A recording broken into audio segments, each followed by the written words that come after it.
En este vídeo vamos a explicar brevemente uno de los tipos de estructuras más famoso para gestionar y almacenar bases de datos, el más utilizado cuando se trata de bases de datos geoplanificadas. Las principales características de este modelo de almacenaje de datos son las siguientes. La información se divide en tablas, que deben presentar un nombre y unos registros únicos. Esto implica que no vamos a encontrar la misma información repetida nunca en ningún sitio. Conceptualmente, cada una de las tablas va a hacer referencia a una dimensión de lo que estamos estudiando, por ejemplo, clientes, productos y compras realizadas. Las tablas se estructuran en filas que hacen referencia a los registros o casos y columnas que hacen referencia a los campos o variables. En este ejemplo, podemos ver que las columnas nombre y apellido son columnas de texto y por el otro lado, la columna edad son valores numéricos. Esto debe estar especificado cuando generemos nuestra tabla. Las tablas están relacionadas entre ellas mediante las claves primarias, que identifican únicamente los registros de cada tabla. En esta tabla que vemos aquí, ID cliente es la clave primaria.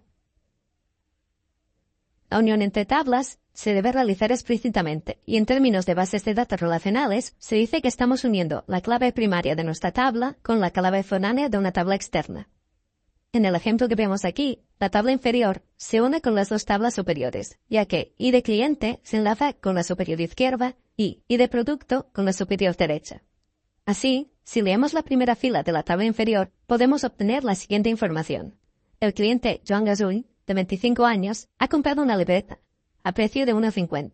Esta libreta, además, se produjo a 80 céntimos.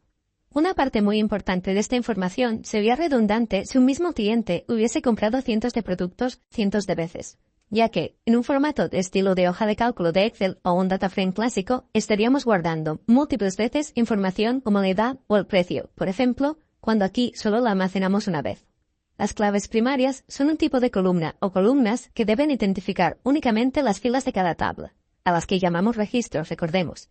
Por lo tanto, no pueden repetirse. Como podemos comprobar, fijémonos en la tabla inferior, las claves primarias no necesariamente deben ser únicas en una sola tabla. Aquí aparece repetido el cliente número 1, aunque sí que debemos encontrar en cada tabla una combinación única de claves primarias.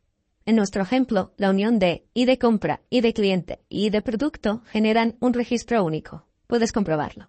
Una de las principales virtudes de este tipo de estructuras de datos es que mantienen la integridad referencial de los datos. Es decir, si en algún momento eliminamos un cliente, por ejemplo, automáticamente vamos a eliminar todas las compras que esté realizado. Si eliminásemos al cliente número 1, estaríamos borrando también los dos primeros registros de la tabla de compras. Esto, por otro lado, no implicaría borrar los productos 10 y 11 de la tabla de productos, ya que si no, estaríamos eliminando información que es relevante para otros clientes. Uno de los principales retos con los que podemos encontrarnos a la hora de gestionar un gran volumen de datos es qué estructura relacional construiremos para abarcar la información. Aquí hemos visto un ejemplo con solo 3 tablas y 2 relaciones entre ellas para entender las principales características del modelo relacional.